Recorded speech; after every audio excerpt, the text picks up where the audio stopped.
जुबैर साहब, आपको इन्वॉल्व करूंगा सर। मोदी के इस विजिट को आप कैसे देखते हैं? इंटरनेशनल मीडिया ने कैसे इसको रियल मानों में लिया है? लगता है ऐसे कि मोदी ने अपनी मईशत के भी हाथ पांव काट के किसी और के हवाले कर दिए, खारजा पॉलिसी के भी, स्ट्रेटेजिक टाइज के भी, तो ये सब कुछ दे के मोदी आ गया, ऐसे ही है? बिल्कुल ऐसे ही है। देखें, इसको आप अगर ये कहें कि ये अखंड भारत से खत्म भारत तक का सफर है। यानी कि अब आप मोदी की बॉडी लैंग्वेज से अंदाजा लगा सकते हैं कि इनकी जगह ना तो खित्ते में कहीं है और ना ही जो है वो बैनुल अक़वामी तर्ज पर इनकी कोई तिजारत चल सकती है, ना यहाँ या इनके सिफारती ताल्लुकात बेहतर हो सकते हैं। देखें, दुनिया में इस वक्त जो दूसरी जंग की बात की जा रही है, यानी कि जंग जो अभी उभरी है, उसको कहते हैं कि ट्रेड वॉर।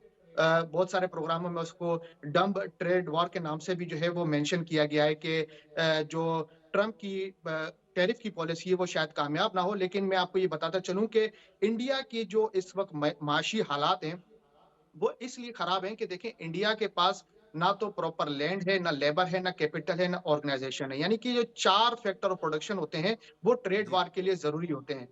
अब अगर बात की जाए कि वहाँ पर किस तरीके से जो है वो कोई कंपनी रजिस्टर की जाती है, तो आपको पता होगा कि वहाँ पर ब्यूरोक्रेसी का लेवल कुछ इस तरीके से है कि 5 जगह से जो है वो एक फाइल गुज़र के जाती है, जिसको जो है वो रजिस्टर करने में 5 साल लग जाते हैं। यानी कि वहाँ पर कोई कारोबारी सरगर्मी आसान नहीं है। फिर बात आती है लैंड की।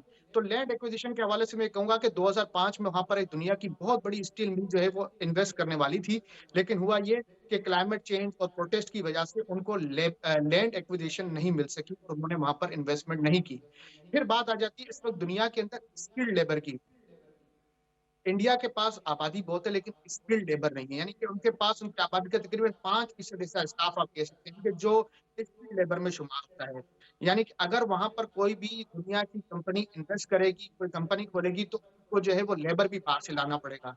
इसके बरक्स जो है वो वियतनाम जो है इस वक़्त ट्रम्प के पास एक बहुत अच्छा ऑप्शन है जहाँ पर तकरीबन जो है इस वक़्त 12% उनके स्किल्ड लेबर हैं और वहाँ पर उसको ना टैरिफ की कोई मसाइल आएँगे, ना उसके साथ कोई एक्सचेंज काम करने का मौका मिलेगा।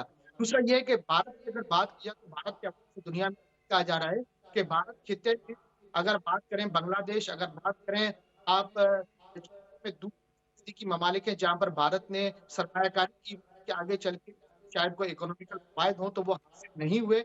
और अब जो जी। ये जो मीटिंग हुई है उसके अंदर दो तरफ़ा टैरिफ की बात तो हुई है लेकिन आपके सामने है पूरा मीडिया इनका अपना भरा पड़ा हुआ है, इनके अपने लोग कह रहे हैं कि झूठ का फलंदा है, इसके अलावा कुछ भी नहीं है। यानी कि जो मोदी है खाली हाथ वापस आया है और आगे चल के इनकी मईशत बुरी तरीके से कोलैप्स होने वाली है।